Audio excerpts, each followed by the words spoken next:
السلام علیکم ورحمۃ اللہ وبرکاتہ۔ ڈیئر اسٹوڈنٹس، کیسے ہیں آپ؟ امید ہے آپ سب خیریت سے ہوں گے۔ کلاس ہفتم کی اسلامیات کے ہمارے آج کے سبق کا عنوان ہے غزوہ تبوک۔ سب سے پہلے ہم دیکھتے ہیں اس کا پس منظر۔ غزوہ تبوک فتح مکہ کے بعد پیش آیا تھا، اور فتح مکہ کے بعد مسلمانوں کا رعب اور دبدبہ پورے عرب پر بیٹھ چکا تھا، اور یہی وجہ تھی کہ لوگ بہت تیزی سے اسلام قبول کر رہے تھے اور گروہ در گروہ اسلام میں داخل ہو رہے تھے۔ ارد گرد کی ریاستیں جن کے فرما رواؤں کو نبی کریم صلی اللہ علیہ وسلم نے پہلے ہی خطوط لکھ کر اسلام کی دعوت دی تھی، مسلمانوں کی اس بڑھتی ہوئی طاقت سے بہت خوف زدہ تھے۔ چنانچہ روم کے حکمران ہرقل، جو ان میں سر فہرست تھا، اس نے 40,000 کا لشکر تیار کیا اور شام کی سرحد پر اپنی فوجیں جمع کرنا شروع کر دیں۔ جب نبی کریم صلی اللہ علیہ وسلم کو اس کی اطلاع ملی تو آپ صلی اللہ علیہ وسلم نے بھی صحابہ کرام کو جہاد کی تیاری کا حکم دے دیا۔ مسلمانوں کے لیے قحط ساری کی وجہ سے یہ ایک تو مالی تنگ دستی کا زمانہ تھا، اور دوسرے گرمی بھی بہت شدید تھی۔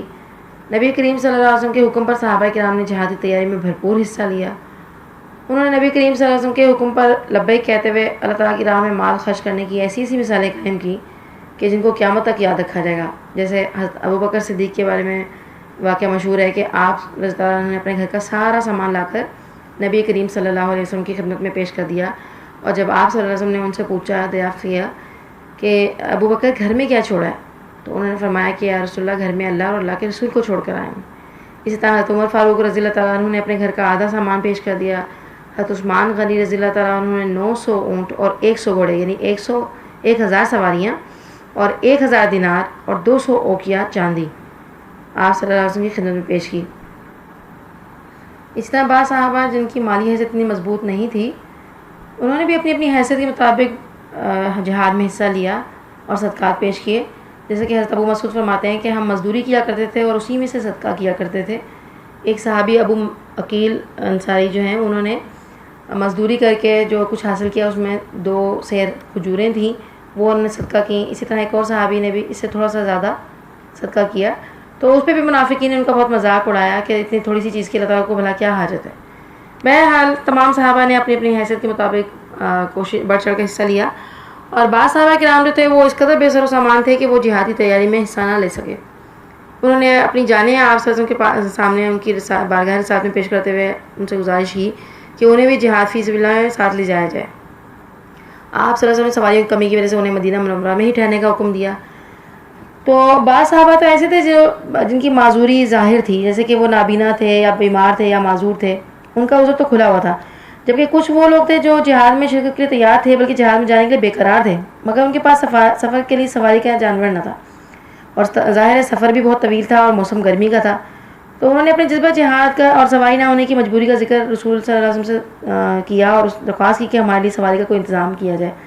ان میں سے بعض کا معاملہ تو یہ ہوا کہ شروع میں رسول صلی اللہ علیہ وسلم نے ان سے عذر کر دیا کہ ہمارے پاس سواری نہیں ہے، لیکن بعد میں جب اللہ تعالیٰ نے ان کے لیے ایسا انتظام فرما دیا کہ 6 اونٹ جو ہیں وہ آپ صلی اللہ علیہ وسلم کے پاس آ گئے، اور آپ نے ان کو دے دیے، اور ان میں سے کچھ جو صحابہ تھے وہ جہاد پہ چلے گئے۔ اسی طرح ان میں سے 3 آدمیوں کے لیے حضرت عثمان رضی اللہ تعالیٰ نے سواری کا انتظام کر دیا تھا، حالانکہ وہ اس سے پہلے بہت بڑی تعداد میں انتظام کر چکے تھے۔ بہرحال ان لوگوں کے جذبہ جہاد اور ان کی قربانی کو دیکھتے ہوئے اور ان کے خلوص جذبات اور جہاد پہ نہ جا سکنے کی وجہ سے جو ان کی حسرت میں ان کی آنکھوں سے آنسو نکلے تھے، اس کی قدردانی فرماتے ہوئے اللہ تعالیٰ نے سورۃ توبہ میں ارشاد فرمایا، وَأَعْيُنُهُمْ تَفِيضُ مِنَ الدَّمْعِ حَزَنًا أَلَّا يَجِدُوا مَا يُنْفِقُونَ، اور اس غم سے کہ ان کے پاس خرچ موجود نہ تھا، ان کی آنکھوں سے آنسو بہہ رہے تھے۔ یعنی ان کے آنسوؤں بھی اللہ کے ہاں بہت قدردانی اللہ تعالیٰ نے ان کی فرمائی، اور ان کا اجر اللہ تعالیٰ کے ہاں پوری طرح محفوظ ہو گیا۔ سن 9 ہجری کو آپ صلی اللہ علیہ وسلم کی قیادت میں 30,000 صحابہ کرام شام کی طرف روانہ ہوئے۔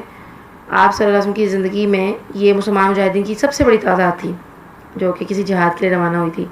ان میں سے 10,000 صحابہ جو تھے وہ سوار تھے، اور سواریوں کی کمی کی وجہ سے صحابہ کرام جو ہیں انہوں نے باریاں مقرر کر رکھی تھی، باری باری سواری کیا کرتے تھے، اور 18 آدمیوں کے لیے صرف 1 اونٹ تھا، اور اس کے باوجود بھی بعض صحابہ کرام نے یہ طویل سفر جو ہے وہ پیدل ہی طے کیا۔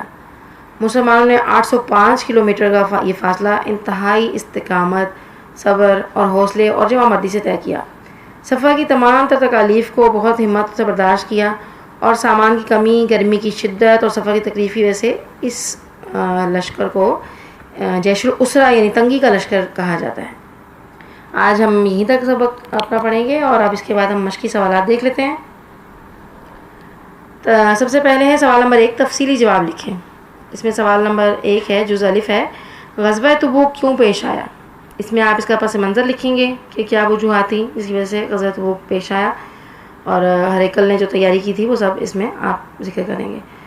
جز ب ہے، غزوہ تبوک کے موقع پر صحابہ کرام رضی اللہ تعالی عنہم نے کس طرح مالی مدد کی؟ یہ بھی آپ اس میں پڑھ چکے ہیں ابھی۔ جز جیم ہے، مدینہ منورہ سے تبوک تک کا سفر کیسا تھا؟ یہ آخری پیراگراف جو ابھی ہم نے پڑھا ہے اس میں اس کا جواب موجود ہے، آپ لوگ اس میں سے لکھ لیں۔ سوال نمبر 2 ہے، مختصر جواب دیں۔ جز الف ہے، رومی فوجیں کس ملک کی سرحد پر جمع ہونا شروع ہوئیں؟ جز ب ہے، ہرقل نے کتنے افراد کا لشکر تیار کیا؟ اور جز جیم ہے، حضرت ابوبکر صدیق رضی اللہ تعالیٰ عنہ نے غزوہ تبوک کی تیاری کے لیے کیا پیش کیا؟ اور جز دال ہے، بعض صحابہ کرام رضی اللہ تعالیٰ عنہم کی آنکھوں سے آنسو کیوں نکل پڑے؟ اور جز ہے، جیش الاسرہ کا مطلب کیا ہے؟ یہ آج کے لیے اتنے ہی سوالات کافی ہیں۔ السلام علیکم ورحمۃ اللہ وبرکاتہ۔